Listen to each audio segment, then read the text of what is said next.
Amerika Serikat terus mengobarkan perang dagang dengan Cina, mengira bisa menghancurkan ekonomi lawannya, tapi siapa sangka, justru militernya sendiri yang semakin terpuruk, rantai pasokan senjata terganggu, harga teknologi militer melonjak, dan Washington kini terjebak dalam kebijakan yang mencekik lehernya sendiri. Cina tidak tinggal diam, membalas dengan membatasi ekspor mineral strategis, yang vital bagi industri pertahanan Amerika Serikat. Apakah ini awal dari kehancuran supremasi militer Amerika? Simak video ini sampai akhir, untuk melihat bagaimana strategi Amerika Serikat justru berbalik menjadi bumerang mematikan.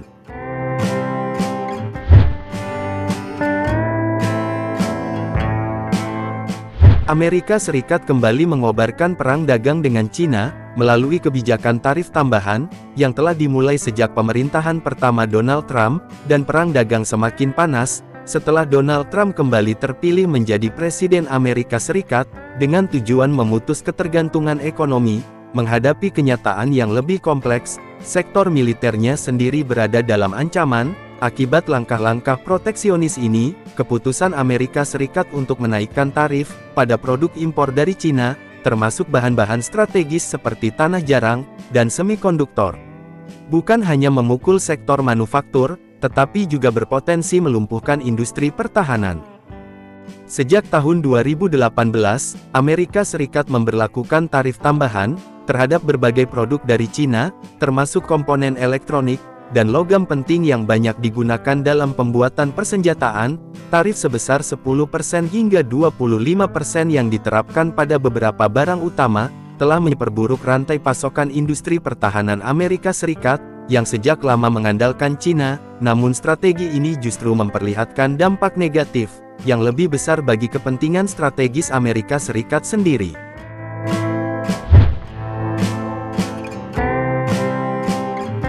Salah satu sektor yang paling terdampak akibat kebijakan tarif ini, adalah industri pertahanan Amerika Serikat. Perusahaan-perusahaan besar seperti Lockheed Martin, Raytheon, dan Boeing, sangat bergantung pada bahan baku dari Cina, terutama logam tanah jarang, seperti neodymium dan dysprosium, yang digunakan dalam sistem persenjataan canggih, termasuk jet tempur, misil, dan perangkat komunikasi militer.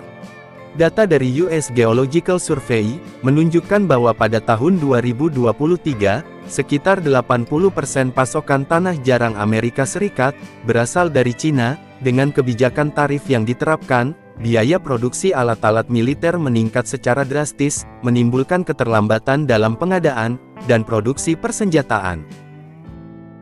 Laporan dari Pentagon juga menyebutkan, bahwa industri pertahanan Amerika Serikat mengalami krisis pasokan, akibat pembatasan ekspor yang diberlakukan oleh Cina, sebagai respon atas tarif yang dikenakan oleh Washington. Tidak hanya itu, langkah Cina dalam membatasi ekspor mineral strategis, semakin memperburuk situasi. Pada pertengahan 2023, China mengumumkan pembatasan ekspor terhadap gallium dan germanium, dua elemen penting yang digunakan dalam pembuatan semikonduktor dan radar militer. Tanpa pasokan yang memadai, produksi peralatan militer Amerika menjadi lebih mahal dan lambat, berpotensi melemahkan kesiapan militer negara tersebut dalam menghadapi ancaman global.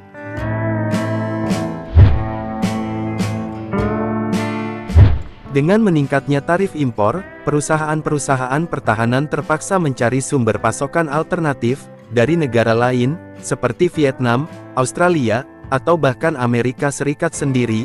Namun masalahnya adalah bahwa produksi dalam negeri tidak mampu menyaingi efisiensi dan biaya rendah yang ditawarkan oleh Cina. Akibatnya biaya produksi senjata meningkat drastis, dan pada akhirnya, beban finansial ini ditanggung oleh pembayar pajak Amerika Serikat.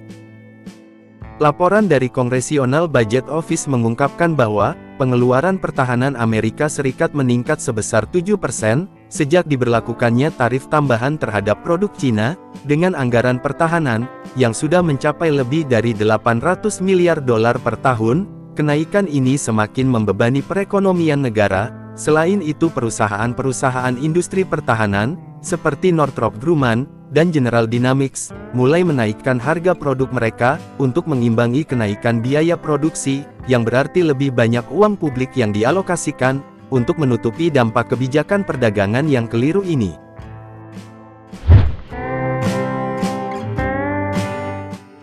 Cina tidak tinggal diam menghadapi agresi tarif Amerika Serikat. Sebagai balasan, Cina telah memperketat ekspor bahan-bahan strategis, dan mulai mengalihkan pasar mereka ke negara-negara lain yang lebih bersahabat, seperti Rusia, dan negara-negara berkembang di Asia dan Afrika. Langkah ini semakin menekan industri Amerika Serikat, yang tidak memiliki alternatif cepat, dan pasokan yang hilang. Selain membatasi ekspor bahan mentah, Cina juga menggunakan kebijakan moneter untuk menekan Amerika Serikat. Mata uang yuan yang lebih stabil, dibandingkan dengan dolar dalam beberapa sektor perdagangan global, telah membuat banyak negara mulai mengurangi ketergantungan mereka pada dolar Amerika Serikat yang semakin melemahkan posisi ekonomi Washington.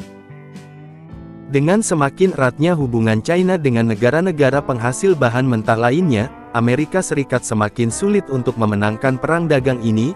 Eskalasi perang dagang juga berdampak pada hubungan Amerika Serikat dengan sekutunya.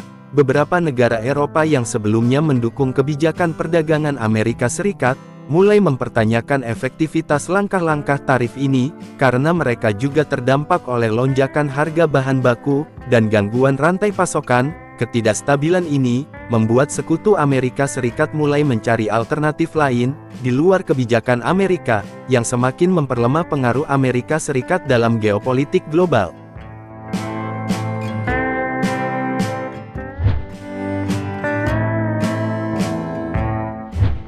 Jika tren ini terus berlanjut, masa depan militer Amerika Serikat akan semakin terpuruk.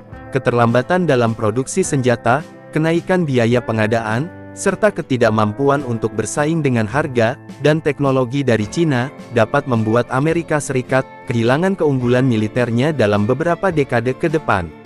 Amerika kini menghadapi dilema besar: apakah akan terus memaksakan kebijakan perang dagang, yang justru melemahkan industrinya sendiri, atau mulai mencari jalan tengah, dengan mengurangi ketergantungan secara bertahap, tanpa menghancurkan rantai pasokan yang sudah ada.